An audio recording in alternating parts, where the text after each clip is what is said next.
सभी को मेरा नमस्कार। जैसा कि आप सभी जानते हैं कि आज 29 अक्टूबर को NCERT हरियाणा द्वारा NAS प्रैक्टिस टेस्ट का आयोजन किया गया, जिसके लिए आपको डाटा कलेक्शन करना है।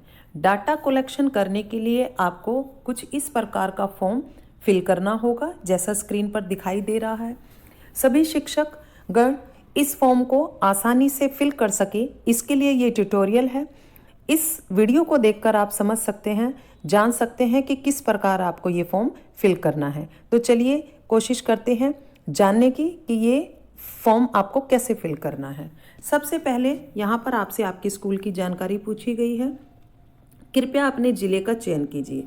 यहाँ पर हरियाणा के सभी ज़िलों की लिस्ट है। मान लीजिए आपने सोनीपत को सिलेक्ट किया। नेक्स्ट करते हैं। उसके बाद आपसे आपका ब्लॉक पूछा जाएगा। आपने ब्लॉक सोनीपत सेलेक्ट किया। उसके बाद कृपया अपने स्कूल का कोड भरिए। मान लीजिए हम स्कूल का कोड भरते हैं 3653। नेक्स्ट करने के बाद आपसे पूछा जाएगा कि आप कौन से ग्रेड को पढ़ाते हैं। कक्षा 8वीं का चयन करेंगे।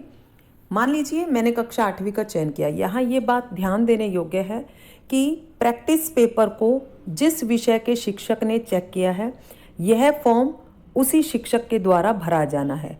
यानी हिंदी का हिंदी के शिक्षक द्वारा, सामाजिक विज्ञान का सामाजिक विज्ञान के शिक्षक द्वारा, गणित का गणित के और विज्ञान का विज्ञान के शिक्षक द्वारा यह फॉर्म भरा जाना है।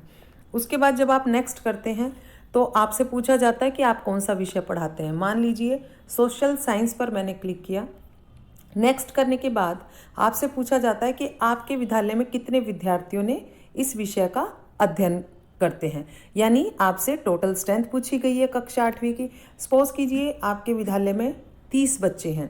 जब आप 30 भरते हैं उसके बाद नेक्स्ट करेंगे। अब है 30 में से कितने बच्चों ने 29 को पेपर दिया। तो यहाँ पर मान लीजिए कुल 26 बच्चे थे जिन्होंने पेपर दिया।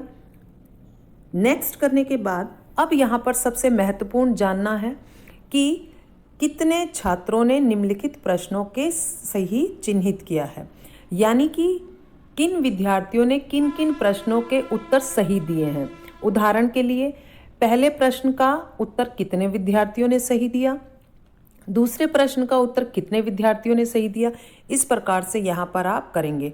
मान लीजिए कुल 26 बच्चों ने पेपर दिया, जिसमें से 20 बच्चे ऐसे थे जिन्होंने पेपर में पहले प्रश्न का उत्तर सही दिया।